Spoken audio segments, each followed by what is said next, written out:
करके जिंदाबाद होता है? आपने कोई राम राम करे तो आप राम राम में पीठ थोड़ी फेरोगे ना। तो जिंदाबाद रो मतलब कि वो राम राम नहीं करे, वो थोड़ा कड़क वालो है, एकदम लड़का वालो। जुल्म करेगा तो जुल्म के खिलाफ आवाज उठाएगा। तो अब आप सब बहनों को अभी सब बहनों को आप लोग इकट्ठा हुए, आप लोग आए। आज हम लोग एक युवा जनमत का मतलब क्या है पहले तो समझिए।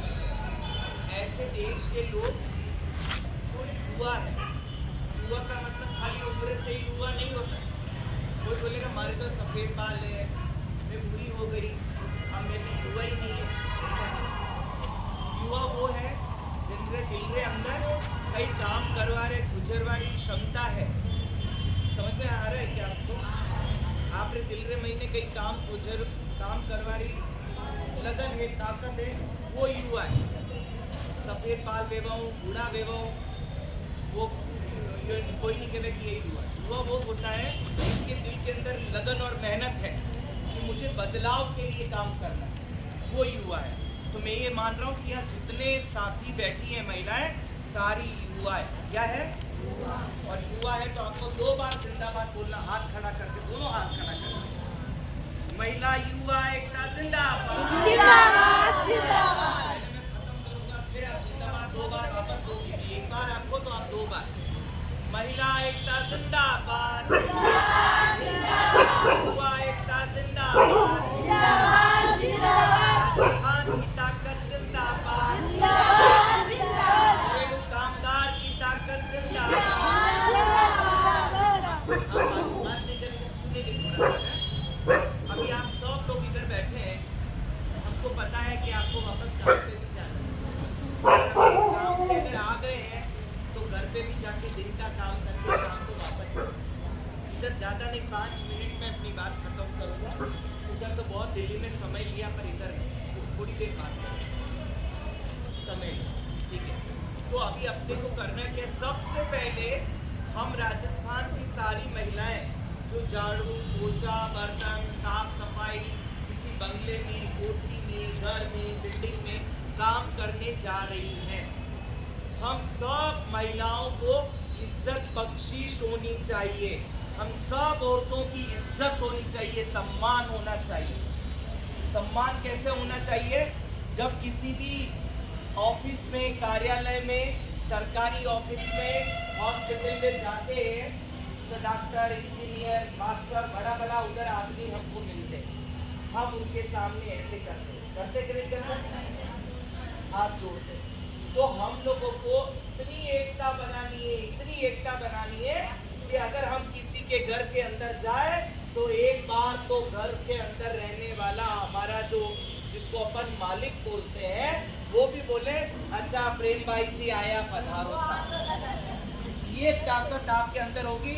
जिस दिन आप इनकलाब और जिंदाबाद बोलोगी अपने आप को जुड़ेगा, और जब तक नहीं बोलोगी घूंघट में दबी रहोगी, डर के दबी रहोगी, गरीब है, पढ़े लिखे नहीं है, घर अच्छा नहीं किसके पास, तब तक ऐसे ही कुचली जाओगी, ऐसे ही हमारा अपमान होता रहेगा।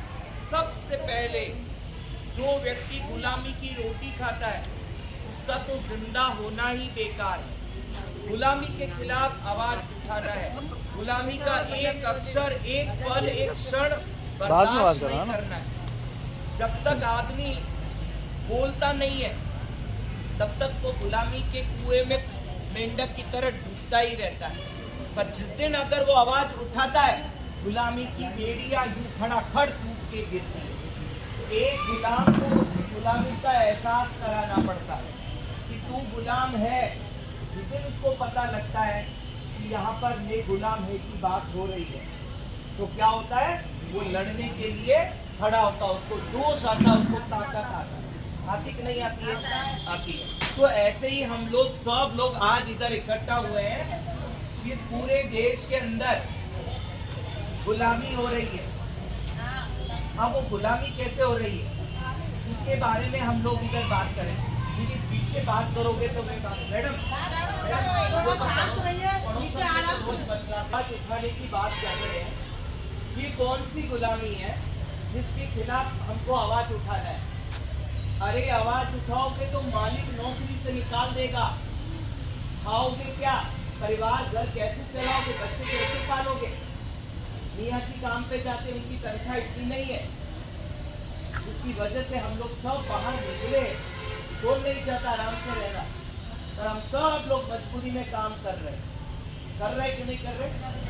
अच्छा तनख्वाह नहीं मिल रहा है, लेकिन मजबूरी में काम, अपने जिंदगी के अहम पल को हम लोग खत्म कर रहे हैं। और ये ताकत जो हमको न जाने कितने जन्मों बाद वापस मिलेगी, वो मालिकों की सेवाएं कर करके हम लोग खत्म कर रहे हैं। इसलिए हमको इसी जन्म में इज्जत और सम्मान की रोजी रोटी चाहिए। और अगर ये सरकार, अगर ये लोग, ये समाज हमारी इज्जत नहीं करेगा तो हम भी इसकी सेवा बंद कर देंगे।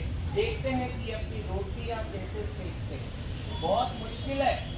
आप तो घर में रोटी बनाते तो आपको लगता है कि कोई ज़्यादा खास काम नहीं, पर जो मैडम आपका इंतजार कर रही होती है, उसके दिल को पूछो कि आपका कितना महत्व है। एक दिन अगर आप झाड़ू न लगाओ तो उसकी रीढ़ की हड्डी टूट जाती है। पर आपने अपने काम का मोल ही नहीं पहचान, क्योंकि मेरी सौगंध का पीछे देखा, मेरा बातें करने लग गया, वो आपकी पक्की सहेली अभी लगी।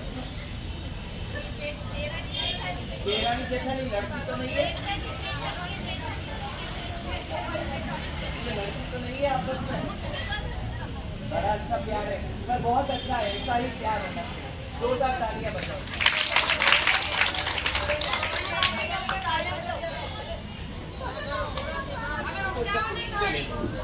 जिंदाबाद बोलने में ऐसे मरे मरे नहीं बोलना है। आपको मैंने क्या बताया, युवा कौन है, सफेद बाल वाला भी युवा है। जब उसकी आवाज में दम होना चाहिए, आवाज कड़क होनी चाहिए। ऐसे मरे मरे जाओगे मालिक के यहाँ पे, वो काम पे ही रहते, बोले काम हो नहीं रहा है कि नहीं है। इसलिए सबसे पहले आप अपनी भी इज्जत करना सीखो।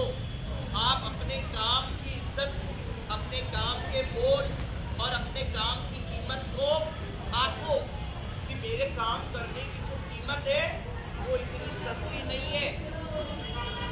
और एक और बात, हम में से अधिकतर महिलाएं एसटी समुदाय की हैं। एसटी समुदाय की महिलाओं का क्या मतलब, दलित परिवार से है, आदिवासी परिवार से है ना, कोई कमेटी है, झील है, कोई अलग अलग जातियां हैं। इन जातियों को समाज नीचे देखता है, वो बदलाव भी हमको चाहिए। हमको कोई भी भेदभाव नहीं होना चाहिए जाति के नाम पर, कि हम छोटी जाति की है और तू थोड़ी मोटी वाली जाति की है। ऐसे भेदभाव के खिलाफ हमको आवाज उठाना है कि नहीं उठाना है। तो दुनिया में 3 प्रकार के भेदभाव बड़े मोटे मोटे हैं। सबसे पहला भेदभाव होता है इस हिंदुस्तान के अंदर, वो पहला भेदभाव है मर्द और औरत के बीच में भेदभाव होता है, जिसके बारे में गोविंद जी ने भी बोला कि औरत और आदमी, घर में कुछ होगा तो सब कुछ पुरुष तय करेगा, लेखा जोखा, पैसे का हिसाब, बैंक की डायरी, सबसे पहले आदमी और दूसरे गोयम दर्जे पे महिलाएं। ये भेदभाव है या नहीं है? भेदभाव।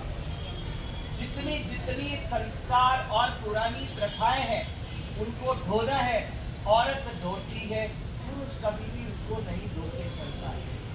सारे रिश्ते नाते निभाने हैं, वजन उठाना है, जिंदगी खपानी है, औरत को करना पड़ रहा है, पुरुष को नहीं करना पड़ रहा है। एक आदमी की मौत होने पर एक औरत 1-1 साल तक राजस्थान में कोने में रह के अपनी जिंदगी काटती है, दरवाजे के बाहर नहीं जाती है, अपना मुंह छिपाती है।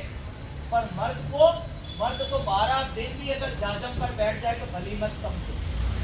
तो अपने को ये कारवा सारा का सारा खत्म करना है, बात नहीं करना है, ये कारवा खत्म करना है। कैसे करना है? जिस किसी भी औरत के साथ अगर इस प्रकार की घटना घटती है, आप उसको उनको 6 महीने तक घर में रहने के लिए मजबूर करोगी तो आप इस यूनियन के साथ मत जुड़ो, क्योंकि यूनियन बोलता है औरत को आजाद दो, आजादी दो, और हम उसको मजबूर करती है। बाहर दुनिया दराज क्या बोलेगा, सिर ढक, मुंह ढक, बाहर मत निकल, 6 महीने हुआ, 4 महीना हुआ, ये चीजें आपको कहना बंद करना पड़ेगा। आप अपने अंदर बदलाव लाओ। जो पुराने ढकोसले गंदी प्रथाएं रूढ़ियां थी, उसको तोड़ के फेंको, उसको खत्म करो। अगर आप सोचोगी नहीं वो इज्जत है, इज्जत वहां नहीं होती है। इज्जत होती है हमको जब अच्छी तनख्वाहें मिले, हमको जब अच्छा सम्मान मिले, मना करना उसको, हमको बराबरी का दर्जा मिले, किसको इज्जत बोलते। ये कौन सी इज्जत है जिसमें एक मालिक बोलता है ये गिलास इधर ही रखना, मटके में मत डाल दे। उस समय मेरे जैसा तो जमीन फाड़ के अंदर घुस जाए, तुमने मेरा अपमान किया, मेरे हाथ लगाने से तेरी गिलास, तेरा मटका खराब हुआ। तुम नीची जाति के हो, तुम आदिवासी हो, तुम दलित हो, छोटी जाति के हो, जात के नाम पर दूसरा दुनिया में सबसे बड़ा भेदभाव जाति के नाम पर है। जाति जातियों में अंतर है। हमारा डोमेस्टिक वर्कर इधर यूनियन यही बात बोल रहा है कि जाति जाति का भेद नहीं चलेगा। 2 बार बोलना पड़ेगा, नहीं चलेगा, नहीं चलेगा। जाति जाति का भेद नहीं चलेगा, नहीं चलेगा, नहीं चलेगा। जात पात का भेद खत्म करो।